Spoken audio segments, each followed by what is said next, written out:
Today's topic, unleash your financial potential. 11 habits you should start today. There's technically 4 categories. I'm going to give you those categories right now. And then I'm going to give you 11 bullet points total, right? I think all the categories have 3 except for the last. We're going to do foundation, debt, long-term, and a little bit of mindset. Bet you didn't see that one coming. So 11 ideas, hacks, habits, whatever you want to call them, that I want you to be doing, hopefully now, if not sooner than later, because we know the most powerful tool in all of finance, right? Time, aka compounding interest. Stay tuned. All 11 of those tips, tricks, habits, hacks coming up next. Okay, first one. Again, I'm going to use 4 categories and then give you a few bullet points for each category. So first one is that foundation, setting that foundation. This category, when we wrote this one out, I sometimes think I am a broken record because we say the same things over and over and over and over again as a financial planner. But then I thought to myself, that probably is just telling us how important these topics are. And these 3 fall into that. If you read our blogs, if you watch our videos, if you hear me on our Physician Sense podcast, if you do anything in terms of financial literacy, you have heard of all of these. But that should go to tell you why these are so important and why we list them as a powerful habit, right? So first up, budget. Again, I know you're sick of it. I know you're sick of it, but it's so important. You have to get in a habit of budgeting. Build a budget, track your money, right? Money in, money out. I like to call it cash flow tracking if you don't like the word budgeting, or even money in, money out. That also does the trick here, but you need to know what is happening with your money. When the money comes in, what happened to it, right? Okay, we had taxes here, we had the 401k, we have health insurance. Okay, this is what hit my bank account. After I hit my bank account, got to do the rent, the mortgage, got to get groceries, utilities. Okay, what's left over? That's fund money, discretionary. You need to have an idea of what that looks like most months. We know around the holidays and, we have that phase of our life, so all of our friends are getting married and then all of our friends are having babies and they're having their second baby. Like there's those phases where expenses are going to jump up. There's going to be those phases where expenses could be a little bit lower. But number one, inside a foundation, you have to budget. Now, in addition to budgeting, automation. If there's one way to simplify your financial life, it's automate. Automate your savings, automate your investments, right? Go back to my example, right? Money in, money out. When money comes in, now these days, you even on your paycheck, you can say, hey, listen, I wanted the bulk of that to come to my checking account so I can live, but also send XYZ dollars to my savings account right away. Automate it, right? Automate that savings. And then also don't forget, I also want to put X into my 401k plan. And then once it actually hits my bank account, I also want to get some money into my Roth IRA or my backdoor Roth IRA. Automate. And when you get pay raises, increase your savings, right? One of the easiest ways to grow with your higher salary, your higher earnings, is when you get pay raises, increase your savings. So automate your savings, automate your investments. And then last one on the foundation, emergency fund. I know, another one that you're like, oh my goodness, I get it. But the emergency fund is vital. I don't care where you are in this journey, whether you have negative dollars in your bank account or you have $100 million in your bank account, good for you. But you do need to have an emergency fund. You need to have funds set aside that when the proverbial crap hits the fan, you know where to go, and you don't have to go to a credit card at 22% interest. Having that emergency fund is so important. And I'd even take it one step further. Create other buckets too. We're big fans of Ally Bank. Ally Bank allows you to create these extra buckets, right? No affiliation with Ally Bank. We just love Ally Bank. With those buckets, you can then also pre-plan for other things, right? Well, I got the emergency fund just in case crap hits the fan, but I also want to start to save for my next trip. Also planning to have our first kid, who put some money away in this baby fund. Also want to redo the backyard fund, right? You can set up these other buckets. So not only do I want you to have an emergency fund, but I also want you to build other buckets in there. So those are your main 3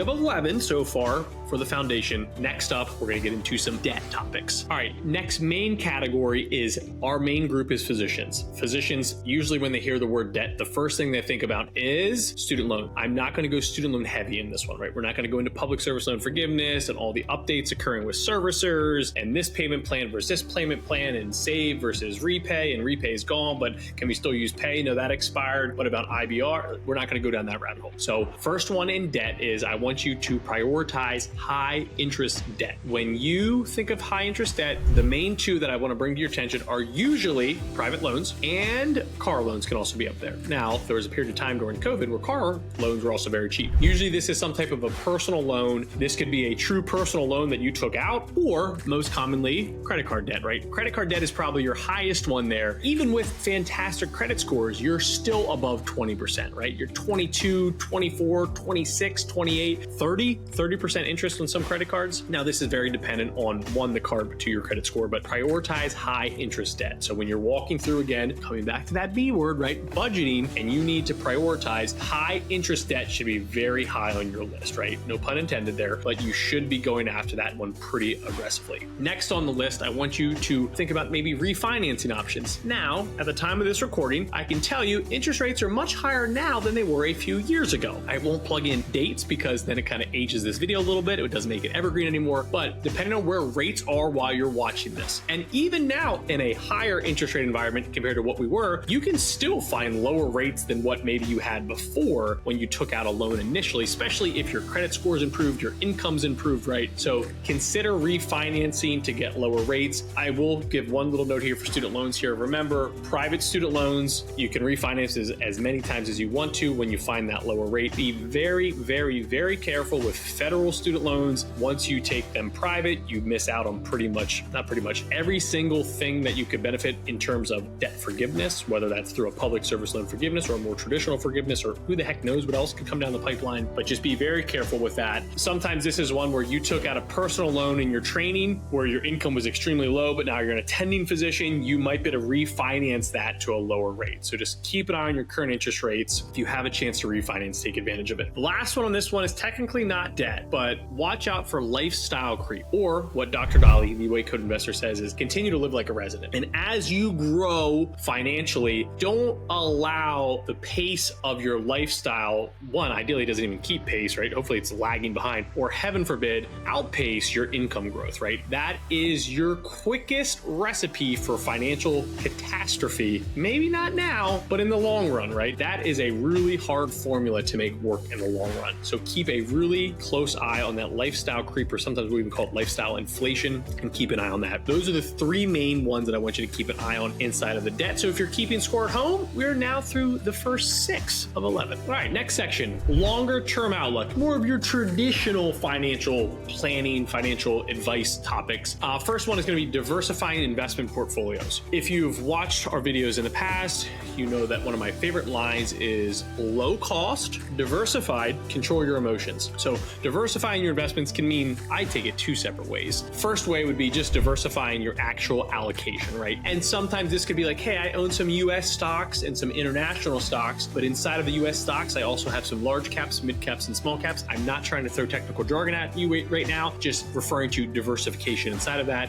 And then inside of international, I also have some large cap international, but then some emerging markets. Just throwing out some words in there, but that's sometimes how we think about diversification inside of one single account. Those are just different investment pieces of the pie, per se, we'll call it. You could also be diversified in terms of your accounts, right? This could be like your pre-tax 401k, but you also have started your backdoor Roth, right? One is a pre-tax fund, one is an after-tax fund. And then you can even mix in a taxable account in there where it's like that middle of the road, per se. We'll label it as that. So you can be diversified in 2 ways, but diversify long-term, both individual accounts, but the accounts overall as well. And then with that, the second one under this is actually just understanding your investment accounts, right? I just threw some technical jargon out there, threw some alphabet soup out there in terms of pre-tax versus Roth. Understand your investment vehicles, right?